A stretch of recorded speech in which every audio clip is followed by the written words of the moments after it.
All right, everybody, we are live with my show, William Wallace for America. And today I've got one of my favorites I followed for many, many years. I love his path that he's taken. It's Zoe or Alonzo. Which one do you like better? Let's go with Zoe. That's All easy. right, so man, and the fist bump as you always like to do, man. I appreciate that. I love it. I love it.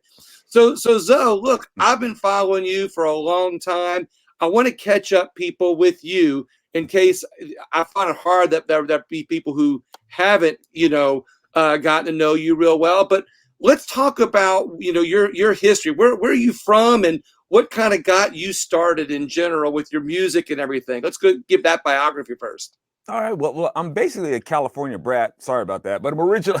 I'm That's all right. originally right from Indiana. Man, I was born on Grissom Air Force Base, and I left there in diapers. Man, I've been in California pretty much since diaperhood. So, You uh, left, you left there in diapers. yeah, pretty much, man. It's Air Force brat. Born in military, and Yeah. so been in California, and how I came to this mindset, if you will. I don't know, man. That's from the Lord, I suppose, man. Because some people will be like, hey, you're brainwashed with these conservative values, and you just let them. I'm like, really? What conservatives are you talking about? I'm in California. Yeah. It's like I'm one of those In the music, minority. in the Yeah, music business of all things. that's right. I'm a musician. I'm one of those musicians who's a minority in California. Who got to me to influence me to be conservative? It's Right. like who is it that brainwashed me? So I don't know. I guess I have this disease of like maybe like thinking for myself a little bit, and so yeah. Long story short, that's where I'm at here in California. And what's interesting is that a lot of people think of conservative values as a right wing Republican ideology. And I always like to point out at some point in my shows that I know Democrats who are actually more conservative than my Republican friends. And I have Republican friends who say they're conservative or align themselves with Republicans, but they actually live more like Democrats than their Republican friends that they say they are. So I don't think there's any split or division here. I think it's really about a value that you hold in your heart that you either raised with or learned. Well, You, I could see that. Like, say for instance, like you have most minorities who they vote Democrat. yeah, Well, usually, like it's the case of where you talk to them, you find out some of their values, and they seem to be more conservative. And the problem is that with a lot of minority groups, because there's been such a stigma attached to conservatism and Republicans, they don't like to associate their this social aspect of it with conservatives, and they don't like to associate these attributes politically. That's right, why you'll have these people who seem to be more conservatives will still vote Democrat, right, because here's the thing, and Democrats have sold this on the public ever since people have been able to go into grade school. That's right, they get to them early. But see, here's right. the thing. I would say that Republican voters really need to be careful with this about how they welcome the idea that Democrats are conservative. Because, like I said, politically and even socially, maybe even like in some cases, morally, we could see like these mirrors that we have in terms of Right. conservatism. But once they take that to the ballot box, it vaporizes. Democrats really have never been conservative. Even Lincoln said this himself. He's like, you guys try to call yourselves conservative and you're nothing of the sort. You try to accuse us of being like some sort of progressives or these new things. Like, no, we're the ones who stick to and adhere to the policies of old, hence Right. the grand old party. We're the Uh, ones trying to conserve what the founding fathers had in mind, where we have these God-given rights, where you Democrats, you guys are trying to do something perverse. And Democrats have been at odds with the Constitution and the Word of God basically since the beginning. When you get down to it, there's nothing conservative about them. They're always taking liberties, and yeah. they're always having this liberal interpretation of the Constitution. I know people, when they think about liberal, they think of generosity and they think of Right. open-mindedness. It's like, no, when you say liberal, it comes to being liberal with your power, liberal with taxing your money, liberal with spending your money, liberal Right. with borrowing money, liberal Right. with how many laws they're going to make, how liberal with how they're going to interpret you as a person, liberal Right. with all sorts of things. That's what they do. That's just who Democrats are. So when we say, well, these Democrats back in the day, well, they were more conservative, and this isn't This isn't your grandfather's Democrat Party, as if the Democrat Party was somebody noble. I'm like, what Democrat Party you talk about? You talk about the Democrat Party that authored the Jim Crow laws, the Democrat Party that revoked Right. civil rights, the Democrat Party Right. that fought to keep slavery legal. See, conservatives, I would want conservatives to be more careful about that, because they give these accolades to how the Democrat Party used to be as if they were something noble. I'm like, Right. no, you're shooting No. yourself in the foot with that. Yeah, exactly. And I love how you brought up fiscal, because nobody's more fiscally unconservative than Democrats. Like right now, they're trying to raise our national debt. Right. I love how they say it was, oh, we're going to reduce it from a 3.5 trillion to 2.5 trillion, as if they're saving us a trillion. Meanwhile, they're going to add 2.5 trillion on the national debt. And what we're finding out now is that $2.5 trillion is actually going to end up being have a $5 trillion impact on our national debt. Wow. And Biden said, I'm going to do this without this costing $0. And it's like, even some Democrats were like, hey, Biden, I don't think we can do this for $0. We talk about $5 trillion. No, maybe we could do it for like $1.5 trillion. That's Yeah, like, right. it's like, okay, so $1.5 trillion got us that much closer to just Right. costing zero. Exactly. And they talk about this like it's a gift. It's like, we're gonna spend this much money for you. It's like, man, you're not giving, this ain't a gift. You're gonna charge us for this. Where you think that $5 trillion gonna come from? We're going to give you green energy. We're going to give you lots more stuff, and it's not going to cost you a penny. As a matter of fact, we're going to just the money, we're going to grab it out of the air. It's going to come out of nobody's pockets. It's all free money. And oh, by the way, when your grandchildren are adults, we're going to tax the daylights out of them to where they have to live in what's called socialism by those conspiracy theorists. Yes. And I'm like wondering, man, because they become so liberal with that Right. printing, that money press that they got. I'm like, why don't you just go ahead and tap into that cornucopia of money printing that you got and just go ahead and pay for all this stuff.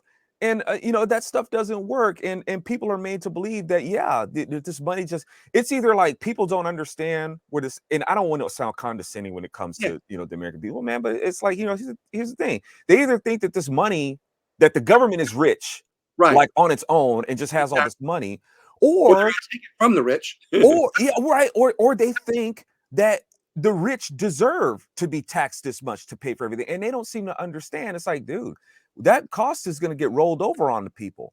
Right. They just think that, well, they shouldn't roll it over on the people. They need to just pay people who work at McDonald's like $15 an hour. I'm like, man, these rich people who may own McDonald's, man, ain't the only people who work for them. It's like they look at they could do without some of those luxury houses and those yachts, and I'm like, well, one, that ain't none of your business, Judas. Right. That's none of your business. Two, if they own a yacht, that's a job. Right? Right. You're only thinking about people who may work for them at McDonald's. It's like, Exactly. it takes people to run them yachts. They need to make a living and put food on the table. Exactly. And they're house builders. So what if they got 5 houses? I don't care. So what if they got 5 cars? That's job. How many people does it take to build? How many jobs does one house create? Multiplied times 5, multiplied times a yacht. I mean, more power to them. And in the meantime, the good thing about if we keep, these same standards, more people in America can have a chance to go build another house or an extra home or live in prosperity. So when you say you left Indiana in diapers, how long was it when you're in California that you went from diapers to music, or did you go from diapers to conservative video values first, or did you go straight to music? Oh man, Baby rocker. I'm telling you, man, it's like I started off music. We're going to come back to politics, but I want to get more people to know you too. Thanks, man. It's good to take a break from politics, man. I tell you what, it's a nice reprieve thing.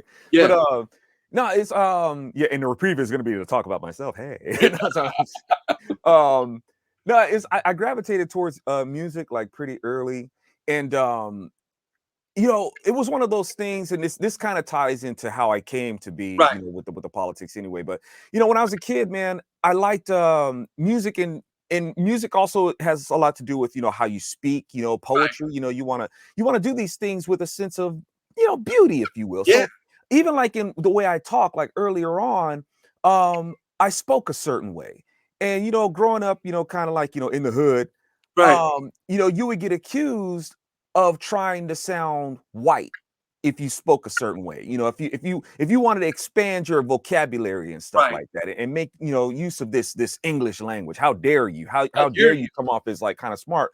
And you know, and I was like, are you serious? Is this something that's exclusive to only white people? You know, Right. I recognized this when I was a kid.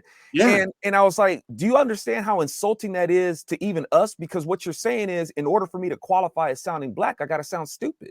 Right. You know, so and I saw that in that, and then with the music, I was like, you know, I like different kinds of music, and just because I'm black, why do I just have to listen to music like this? I thought we were pushing for freedom. It doesn't sound very liberating, if you will, Yeah. if I'm only allowed to listen to this kind of music. I like different kinds of music, rock and roll, you know, Yeah. jazz, you know, whichever. And it was one of those things where, well, you just like this music because you want to be white. Right. And I'm like, wait a minute. It was Yeah. like, no, how do you go from saying that rock and roll was stolen from black people as if it's ours, but then turn around and say that rock and roll is white folks' music? It doesn't work. Yeah. You know, that doesn't work. Exactly. Well, Yeah. it's all these different narratives that are Mhm. created to be able to hold people down. And Yeah. while I believe that it affects the black community more, Mhm. that get held down by these narratives, you know, there's another large group of people that are white, Hispanic, Asian, that get kept down, you know, and they're fed these scraps. And they said, well, if you keep buying in this narrative, hey, wait, if you want to get from out from under that table, that just means that you want to be, you know, like those rich people that have those bad values, and they suppress people, and that's how they keep people in a controlled environment from being able to realize their full potential. And Yes. and that's why I always try my platform to find things that unite more people, that bring more people together, so we can all help each other, you know, reach our full potentials in life. Absolutely, man. And unfortunately, you know, even the narrative of reaching your full potential has whiteness attached to it. It's like, Right. no, that's for anybody, Yeah. anybody, you know, and it's demeaning of anyone to think otherwise, really. And this also ended up, and I saw the pattern like when I got older, and I would question these narratives about, you know, what basically the so-called progressive mindset versus the conservative mindset. And when I would question these things, I would get called as, oh, you're an Uncle Tom, and you're just trying to, you know, please white people. And I'm like, oh, wait a minute. Okay, now that's it. Right. That's the nail in the coffin right there. Exactly. So from there, I was like, you know what? No, I do hold conservative values. And yes, as far as being a Republican, that's the way I vote, because I see that this narrative is brain chaining, Right. you know, and it doesn't work, and it's not a benefit to anybody except for the elites that are suckering you into doing this. The elites that who run your communities, all the things that y'all are so upset about. I noticed that Democrats are running things around Yeah. here. And so I just had to break out of that, man. And that's kind of like in a nutshell, which I talk about, if it's okay. I talk Yeah. about in my audiobook, A Yeah, Solid Right I Cross. want you to tell people how to find you. I think it's important because, you know, while I think that your videos are awesome and I wish everybody would watch them, and I actually, as I said in our message to you, is that, you know, when I've watched you go from, you know, music and those really funny videos to a more, you know, laid back approach where you seem a little bit more conservative, you know, and you're I've watched all of those as finding ways to unite more people. Yeah. And I want people to be able to really see where you're going and where you are now, where you're going, in a way that they can connect with you. Because I think you're one of those people that are finding ways to unite more people. Because when I'll tell this quick story, then I want you to tell about your books and platforms. You know, I started out my radio show 6, 7 years ago, and I wanted to be the next right wing conservative talk show host. And I was just going to hammer that, you know, those narratives, you know, like the Democrats do on the left. Yeah. And then I ran for office 2 or 3 years ago, and I, you know, knocked on every single door. I still get joked about it today when I'm at the legislature interviewing people. They said, "Yeah, you're the guy that knocked on every single door." And I listened to people, and I realized, white, black, Democrat, Republican, conservative, liberal, that we all actually have more in common than we realize. And so I rededicated my show to say, hey, look, you can have your values, but if we work on what we have in common, we will find ways to fix this country, bring people together. And I think the best result of that could be to stop our government from spending so much of our tax dollars on the backs of our grandchildren in ways that they won't be able to live and have the freedoms that we have today. So do you talk about this in your books and your platforms? Definitely, man. It's like in a solid right cross. I kind of call it my book of culture warfare coaching. That it's something that's desperately needed as far as conservatives goes, because we have the right ideas, sure, but it's kind of like it's a military thing. If you want to be able to deploy this strategy, you have to have a means to get it to the field. Right. You have to have a means to be able to get it to whoever you're trying to dispatch it to. And in terms of unity, in the tools for unity, you got to be able to, like I said, you got to be able to dispatch them the right way. There's a lot of stigma and a lot of prejudice that's been promoted in the culture, and there's a lot of this stuff is what it would be helpful for conservatives to get in the way of these narratives that are being approached. And here's the thing, in terms of unity and us all and having these things in common and looking for the things that unite us, I always examine these things biblically, because that's our manual. Right. And the thing is, like your rule book shirt. that's right. It's the real rule book, right? So the Lord tells us that we're divided, and when we try to fight against that, we're basically trying to fight against the Lord's truth, and it ain't gonna go well. The Bible lets us know, the word of God tells us that we got sheep and we got goats, we got wheats, we got tares. The Lord himself has a two-edged sword that he drives between people. So when you have people who are divided on these things, that's just our nature. And it's not something that God wants for us, Right. but that's just the way that it is. That's just nature.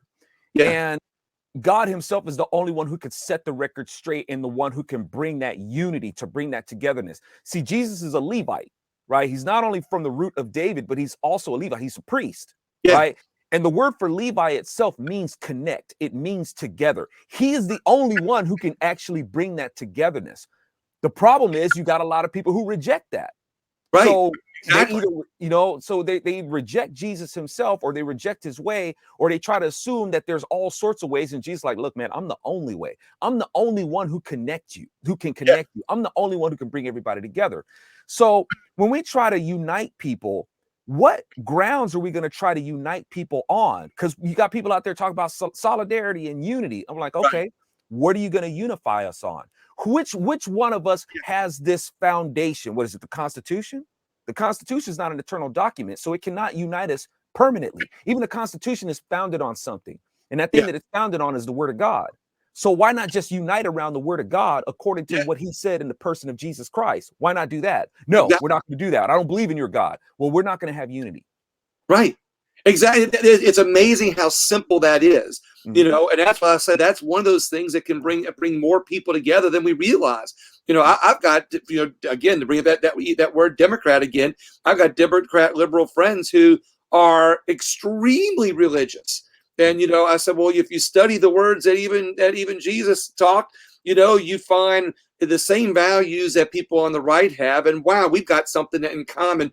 In other words, we've got a stepping stone for our country to head in the right direction in a way, whether you want to bring it religious, political, fiscal, it's just one more stepping stone, one more piece of the puzzle that brings us all closer in a way to really correct this country. And we don't have to live, those spiritual lives like, in hellfire and condemnation. We just have to live a good, better life, in a way that, we can read about in the Bible, or, find values that we can agree on. I did a show on this. Are you familiar with the Seven Mountains? Yeah. Okay. Yeah. I did a show last week. It's on my Facebook page. I'm going to drop the podcast in the next day or two with a minister that talks about the Seven Mountains. And what I like about it is it's not extremely religious sounding, but when you really study it, you find it as a way that can bring more people together, and the values from the Bible. But I also want to talk about, how did you get from music to doing your videos? And let's talk about your videos, because I'm following your path along here to bring back where you are today. So how did that passion start? What was your mission when you started doing your conservative videos? Those are Man. funny, by the way. Oh, thank you, man. Thank you. Well, you know, just like with the I with still the look them up from time to time. I appreciate it, man. I'm glad I'm, you know, because I'm not as easy to find nowadays. So I'm glad that Yeah. that you keep me on your radar. And that's what I'm bringing you on here. I want more people to be able to find you. I really do. And I'm going to keep promoting you on this because I think the more people that find you and see, that your humor, your values, even your spiritual side, they see a well-rounded person that I think is just an integral part of what we need more of in our society. But go ahead and I'll let you answer my question. Oh, no, I dig it, man. And it's like, well, with the music, you know, music is a powerful way to music to move a message, man. And the godless and the liberals, they've used it very Yeah. effectively to do a lot of damage. And Yeah. I've been saying for a long time, it's like, hey, conservatives, the blueprint is set on how to do this, how to promote our values and stuff like that. And the liberals know it, and that's why they keep, conservatives who try to make creative ventures, they Right. very effectively keep them silent. But at the same time, a lot of conservatives, they're not very supportive to their peril. They're not very, because they want the official stamp of their values represented in office. It's, even though, conservatives will say, well, government's the problem, it's not the answer. Yeah. They feel like they're not really being represented unless they have a government representative. And I'm like, that kind of goes against your philosophy, doesn't it? And Right. I'm like, say, you need cultural representation to give support to your political representation, but conservatives don't really have that. So I understood that a long time ago and tried to incorporate that in my music. And even when the musicians that I was playing with, musicians tending to be liberal, Yeah. would have problems with it. And it'd be like, Right. no, I don't want, no. It's like, they'd want to sing about their political stuff. But when I would write my political, they, well, come on, man, why do we have to make this about politics anyway? I'm like, you wanted to make it political. Yeah. So at any rate, I realized, well, I'm not going to be able to do this with a group, with a band, because we're making more noise arguing than we are Yeah. actually making music. So Exactly. I was teaching martial arts, and at my martial arts studio, after I would close up shop for the day, I just grabbed my camera and I just started talking. And this Yeah. was back in like 2007 on MySpace. Right. And on MySpace, I started, yeah, I started gaining an audience. It was like, before I knew it was like, 10,000. Using your AOL email. Yeah, right. Yeah, come on, man. It's like true, ancient. Yeah. So somebody said, hey, you should put this stuff up on YouTube. And I put a video. I just did like a satire of Star Wars, with Barack Obama as somebody playing Barack Obama as the antagonist. And it went viral, I guess, for as much as a viral video from a conservative would go. Yeah. Yeah. Because I guess I was one of the earlier, conservative voices on there who wasn't like in a suit and tie and all that sort of stuff, just a guy with a baseball cap and, just started Yeah. talking about conservative values. And, And it caught on. before they said, hey, we got to shut these guys up. Yeah, right. Yeah. And it didn't take them long. I think probably rolling up on 2011 is when they started like, really, they started putting the brakes on my videos like a long time ago. So you started. So you did the videos, and then you had a 7-year ride, basically. That you did a video where you did your 7-year ride. I had watched that video. So was it 7 years before you transformed into what you're working on now? Well, If you go to Brian Social Media, I love all those different things. You can go see your music, see your videos. I love all the different categories. Are you adding a new one now? I guess is what I'm asking. Well, I'm still doing what I've been doing. I was at PJTV, for about 7 years. Yeah. And like I said, it's and nobody really knows why PJTV stopped. Nobody really knows. But when I started doing the Zoloft, that was just a continuation of what I was doing with PJTV. PJTV, they had exclusivity to the scripts that I wrote. Right. So, I called the show ZO Nation at the time. It was always a working title. I never knew if I really wanted to call it ZO Nation, but we just needed a name for my shows, and I just picked that. And then from there, they bought my scripts, and I would and they would publish them, right? So after that, it was like, okay, well, I'm just going to continue doing the same thing. I'm just going to do it under a different name. And I came up with the name that I really liked, and that was the Zoloft. Yeah. So that was just a continuation of that. And then I wanted to focus more on the biblical aspect of it. So I started hosting a Bible study called the Zopium Den. So that's that. 20-pound sledge, is just me trying to continue with the music, and liberals, they can't have that. It's like because they know that the people that they're trying to control would be, wow, I've never heard this. I've never heard stuff put like this before. Exactly. But the liberal elites who are hardwired and feel like they have all this stuff to gain, it's like, no, we're not going to let that stuff get. But I thought they were about freedom. According to what they think is freedom. Sure. As long as you adhere to their list of freedoms and you don't try to explore outside the box in exploring your own freedoms, right? Yeah, exactly. Well, and they would say the same thing about us. Well, you guys have an idea of freedom too, and your freedoms encroach upon our freedoms. It's like, no, there's a big difference. Right. And I hope we can kind of try to clear this up a little bit.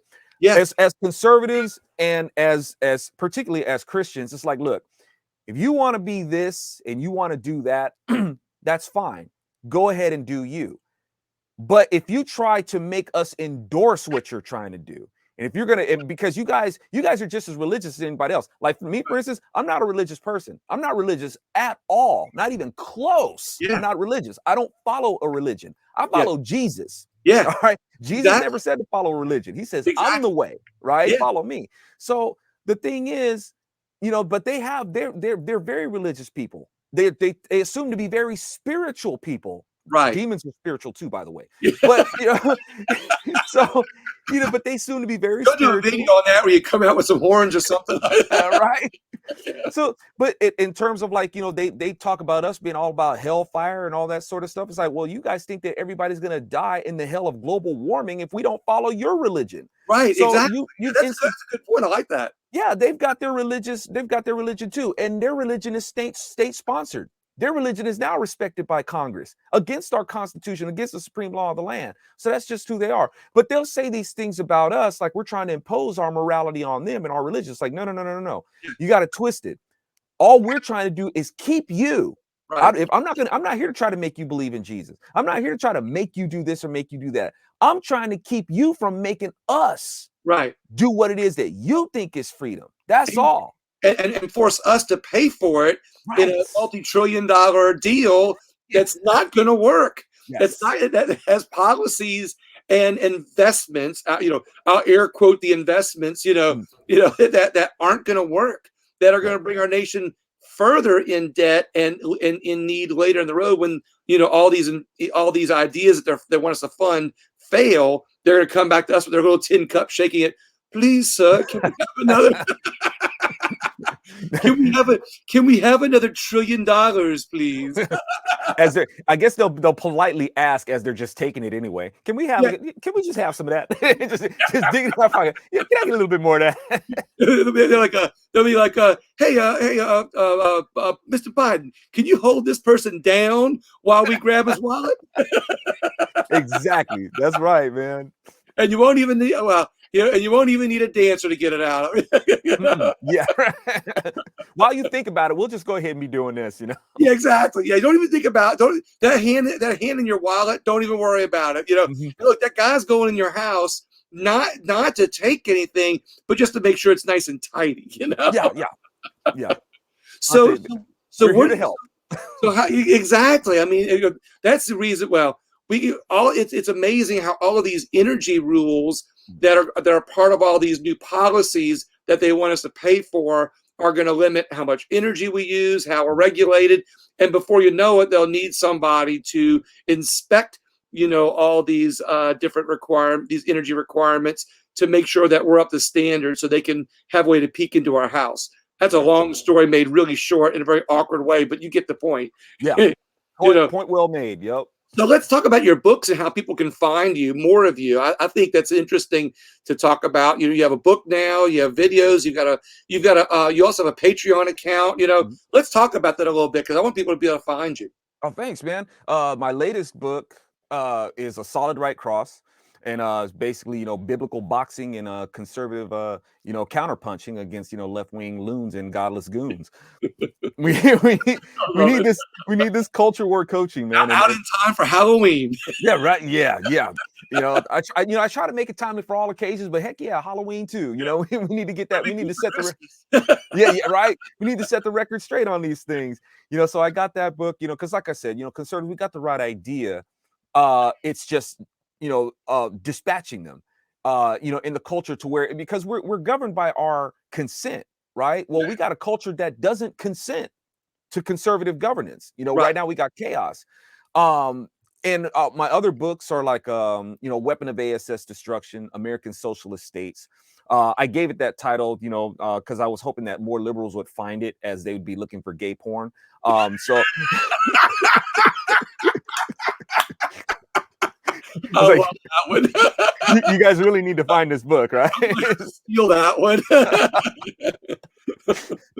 And and like and also with the music, 20 Pound Sledge, which is now Sledge X. I'm doing a little bit of rebranding. It's the same thing. Is it proselytizing? Of course it is. Why not? The liberals proselytize to us all the time. And but it's a dirty sound with a clean message, and that's, a lot of people, they gravitate to music, and a lot of times they don't care what the lyrics are. Right. They just like the beat, and they like the melody, and they like the flows and stuff like that. And they don't think that these lyrics are affecting them somehow. That's the thing about it. And what does the word of God say to us? Right from the beginning, the first description of the devil: he works in subtleties, right? He's shrewd. So he knows he knows the game, right? Right. He knows how to get in, he knows how to get in and affect people. And he's done that principally through music. Did you say Prince in Prince of Darkness? No. Yeah, the Prince of Come on now, you know what's up. What's up. So and these things, we should be, and the Lord tells us, he tells us, like, hey man, I need you to be innovative with this stuff. I need you to be creative. I need you to rock out on them drums and on them guitars and stuff like that. He's like, I need you to use what the children of the age are using. Right. It's like, you see how they're using this stuff to make all the effects that they're doing? I need you to use that stuff. Right. To break the spell of these people that these people are under. So, with the music, I put it in there. It sounds pretty much sounds just like what the secularists are doing, but in terms of lyrical content, it's catching them with the music, right, but giving them that different message. I like the subtle effects. And what I like about this too is a lot of people think to live a good life, you have to be. I'm going back to what you said a minute ago. A lot of people think, those right-wing people, to live a good life, you have to be ultra religious. You have to say Jesus just the right way, or God just the right way to live a good life. And it really is just about, following, good rule, a good rule book, living a good life and being good to your fellow man, and there's different various degrees of it, and I tend to find a lot of people who blend that into politics and how they live a daily life, as a way to, guide people, people. That's when I did my video on the 7 mountains last week. I started out saying a lot of people get scared by people who are overzealous with their religion, and I find that when you have a more subtle approach, to Christianity, or a subtle approach to politics, or a subtle approach of just guiding people, it's a little bit more natural, and people incorporate it into their lives instead of that knee-jerk reaction of being scared away from it. And you can still go have fun. You can still have a great time. You can still rock out. Right. And in the meantime, give a good life. So how do people find your books and support you and stuff like that? Oh, thanks, man. If they go to bronzeserpentmedia.com, that's pretty much scroll at the bottom of the screen right now too. Yeah, thank you, man. Thank you. That's pretty much the hub of all the stuff that I do. My videos, they want to catch my videos, it's all there. They can buy books there too? Yeah, I'm sorry. You can buy their books there too? Oh, yeah. And matter of fact, it's a Solid Right Cause. It's available for free. I just want people to hear it. It's like if they want to make a donation because let me say this in full disclosure. I prefer my audio books than I do my printed books. My writing sucks, right? The only reason why I wrote books is because I was being shadow banned so bad with my videos. I'm like, well, I got to try to put this message out there somehow. So I wrote. The problem is I have a bad habit of trying to write the way that I speak. I do the same thing. Yeah, you don't do that. Yeah. That's not how people are supposed to write. So, and I have to learn this the hard way because it's a bad habit. And so I have audio versions of my book, which I would definitely recommend. And like I said, folks can listen to them for free. Wow. If they want to make a donation, if they don't, whichever. If they want the more like the audio format where they can bookmark it and stuff like that, that costs if they want to get it on Audible or something like that. But if they want to just listen to it like it's an album, then that's available for free. So when I'm traveling a little bit the next couple of weeks, I got some shows in Florida. I live in Louisiana. I got some shows in Florida, so I might have to like click on one of them and just listen to it while I'm driving, through the night or something like that. Yeah, Louisiana. See that I bet I'll build the night. So that was great. all right. I figured it's like, okay, you must be in Louisiana, because in Louisiana, and I'm sorry because I didn't catch like where you're broadcasting from. Exactly. But when you said Rachel, I was like, he must be from Louisiana, because in Louisiana, that's how they pronounce Rachel. My name is pronounced Rachel. Yeah. But in Louisiana, they say like in those areas, they say Rachel. Well, my wife has some distant cousins with the last name of Rachel. Yeah. Up in northern part of Louisiana. So okay. Yeah. That's all. It's interesting because I meet these Rochelles, and like you said, they say it differently. But it's funny because you're a northern guy living out in California. How do you do that out there in California, being as conservative minded as you are? Is it a tough road? I mean, look, it's funny how in the late 70s and 80s, everybody used to hear that California was to have an earthquake and slide off the side of the United States into the ocean. And I think today conservatives kind of think the same thing is going to happen, but through a political earthquake and not a real earthquake. But with all the people moving out of California, you're not going to have that weight that's going to slide it into the ocean, right? Or else. You like my analogies here? yeah. I mean, the weight of the mindset that is taking over California, man, is bad enough. And I mean, we just had a recall, and if this, I'm hoping that this is a wake up call for conservatives who live in California. And I've been trying to tell them for years. It's like, look, you're trying to do this politically, right? It doesn't work that way. Okay, you have to take it. There's groundwork that has to be laid for that, and that starts in the culture. Right. Liberals have the cultural groundwork, and that manifests politically. That's why you could have people, despite all the damage that Newsom is doing, people just turned around and they said, "Yep, we want more of the same." It's like, okay, we want to slide right into the ocean. Yeah. Let's do it. We got our surfboards and we're ready to slide onto that big wave into the ocean. I guess they think it's gonna be a good time. But yeah, so to answer your question, man, is it hard being a conservative in California? Yeah, man, it's every day it's like you're like, and you have to live under this stuff, like how you're going to, make your living, how you're able to shop, just trying to, you really are made to like scrape by. California, people like think of California as like this state of like rich, and everybody here's rich. It's like, no, it's not a rich state. It's an expensive state. That's a big difference. It is very. Oh, wow, that's a great way to put it. Yeah, it's expensive to live here for no good reason. There's no good reason for it to be so expensive here. Yeah, but it is, and it's not easy. Yeah, well, maybe we'll get you out down south, eventually down here, or I'll have to come out there eventually. And I don't know if I'll be allowed into California. I mean, do they have my burst into flames? I mean, are they going to check my papers at the main gate to California? And right, papers, please. Will they be dressed in the Nazi uniforms and checking my papers, or how does that work? Yeah, Nazi uniforms, but they'll have rainbows on it and stuff like that. And I don't want to sound like a big. They just replaced the SWAT sticker with a rainbow. Yeah, that's pretty much it. That's it. And I don't want to sound like a baby when I talk about how hard it is to live here. It's not that. I'm talking about like relatively. I mean, man, there's people getting massacred for believing, I guess, the wrong thing. But when I say difficult, I'm talking like like I said, relatively. In a land where there's so much abundance and there's so much opportunity and stuff like that, and to how this stuff is being cut off, and what you're supposed to be able to have access to, and how you're supposed to be able to live, and we're talking about living free. It's like, man, there should not be this kind of obstruction here to do what it is that you should be, free to do. Right.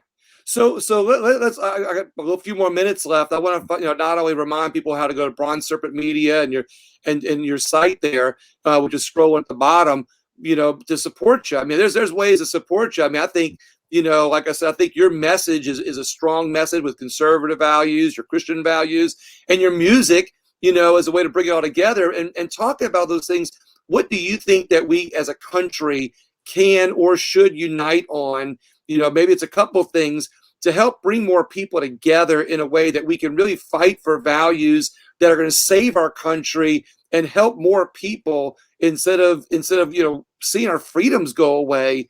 Right now at the hands of a $1 trillion bill. But what is your opinion on that? Well, I know that we want to, we want to save America, right? Yeah. I think, and I'm pretty sure, not just think, I'm pretty sure when I say this, and this is probably going to step on a lot of folks' toes. Please stop thinking that America can be saved. America cannot. We cannot save America. Okay. We cannot do it. All right. Okay. It's not possible for this one simple reason. It's very simple. Okay. America and the world has already been saved. The problem. Oh, wow. It's already been saved. The problem is people reject the salvation. That's the problem. Or people don't really understand the weight of the salvation. If we understood that we were already saved, we wouldn't be running around in circles trying to save America. That's an interesting thought. Our job in America, we have this freedom. This was what we were founded on. Yeah. Our job is to report the salvation of Christ. That's why we have this freedom. This country was born to recognize and acknowledge the God-given rights of man. That's a unique thing in the world that we have that. We are saved. We're a saved world. Like I said, the problem now, if we really want to save America, report of the salvation, report that we are saved. That is the one unifying factor. The problem is, if you have people who don't accept it, well, we're always going to have disunity. What else can we actually unite around? There is the flag.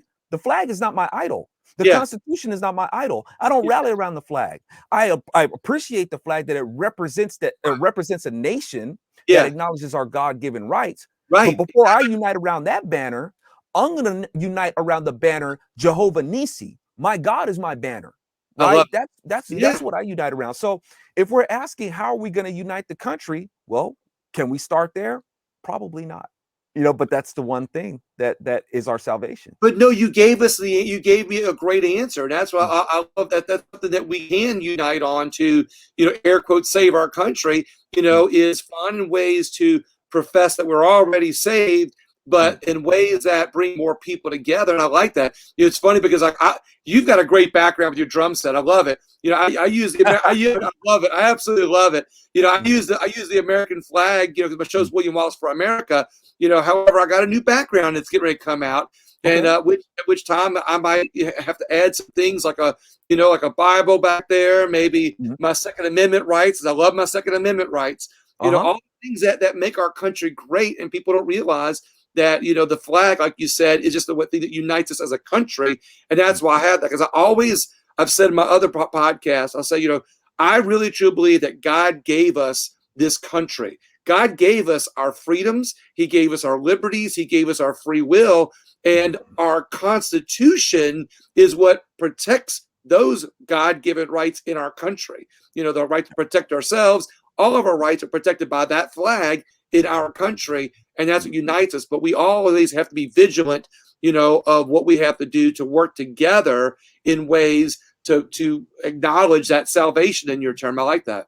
Thank you, man. Yeah, no, I got my stars and stripes in the background too, man. I'm a God-fearing patriot. I just understand that if I really want to do my country a favor, it's not about America being first. I mean, we went with that America first, America first. No, kingdom first. Yeah, kingdom first. If you really want to do just America's an annex of the kingdom, man, and that's what we want. If we really want to preserve America, that's what it takes. It takes the word of God for that. And if we could get around that, we would definitely be in a better place. And there's ways we have to tap into the ways to be able to do that. And like I said, politics, you're not gonna, it's not gonna happen politically. Right. It's not as the liberals say, it's not sustainable. Right. Right. I like that. Yeah. You have to have a culture that can uphold those. Because if not, you're going to have these politicians that go in there, talking about how they're Eagles and Patriots, and they turn out to be jive turkeys because they are shaped. We know the rule, man. It's like the first rule of politics, man, is to get reelected. and they're going to try to satisfy certain narratives. And even though you may have those who are rock-ribbed conservatives and stuff like that, once again, that rock-ribbed representation, if the culture is not consenting to it, Right. it's just going to fall flat. You know, that's what I always say. As much as I like some of my congressmen and senators, I sometimes I've been saying you just got to vote them all out, because they're in there to get reelected, and they might say, "Hey, I didn't vote for that $1 trillion spending bill.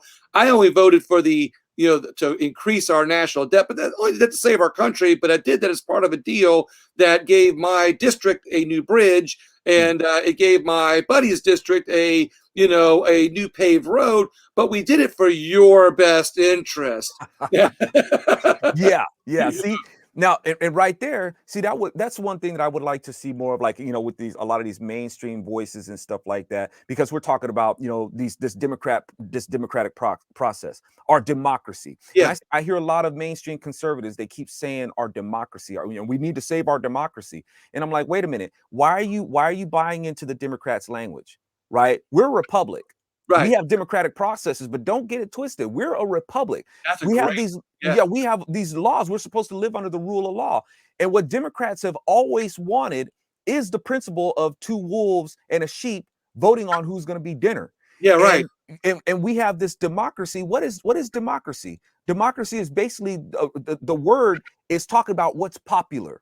Right. And these popular things that appease and appeal to most people because they think it's right, or they feel it's right. Yeah. And Democrats are going to go with that. And these are the things that are popular. And when you have that, you will be governed by lawlessness. Right. These politicians, our Republican representatives, are supposed to be going in and saying, no, man, this is the rule of law. This is the law right here. We're supposed to maintain the law, not come in here and go willy-nilly authoring a bunch of laws to make it look like we're doing something. Yeah, we did that law and we did that law. And the combination of that, what we did there, and we did it there, makes this new path accessible, right? Yeah, no. All you got to do is maintain the law. Yeah. You got to fight off these people who are coming in. We're going to do this, and for your benefit, we're going to do this, and we're going to do this, and trust me, you'll be better for it. It's like, no. Yeah. This is the law. We're ruled by this. You're trying to get us away from that, and that's going to really intrude on other people's freedom, not write new laws. It's not you that we want. It's your children and grandchildren and great-grandchildren we want. Yes. And that's if we allow them to live. Exactly. That's the crack up. It's like, we're trying to protect America for future generations. I'm like, you guys just want the right to be able to kill off future generations. What are you talking about? And with the laws and rules and financial regulations they're putting in place, they'll just be, as I said, put back, 100 years before that. Yeah. Socialism. And they call this being progressive. And like, it's like that. What's that movie, The Princess Bride, where dude says, hey, you keep using that word. I don't think you know what that means. I'm gonna have to go back and watch that. Man, so I could talk to you. I could talk to you for another hour. I got another guest coming up at 1 o'clock though. Okay. Man, I can't tell you how much I enjoyed our conversation. Likewise. I really did. I've been, like I said, following you for a long time. I'm bragging about you a little bit, on how not only entertaining but informative that you are. And I just think that your way of music and videos, and even talk about the gospel, puts a unique perspective on how more people can incorporate that and to improve their lives. Thanks, man. Thanks. And I want to be able to expand that. It takes support. I want to do different genres of music that fit other people's palettes and stuff like that. Be able to call in artists and we can work together on stuff. that stuff takes support, and we need an inventory. We need a stock of that stuff going out there to infiltrate the culture with. Well, Zoe, I'm gonna have you on again if you want to. Anytime you want to come on, and and we'll. Like I said, this is fun, and I'll be in touch with you. And we're gonna do this again soon. All right, man. I appreciate it. Godspeed. Hey, Zoe, good. God bless you, man. Take it easy. I like how you do the hand signals. I'm gonna learn that better. All right. Take it easy. You got it.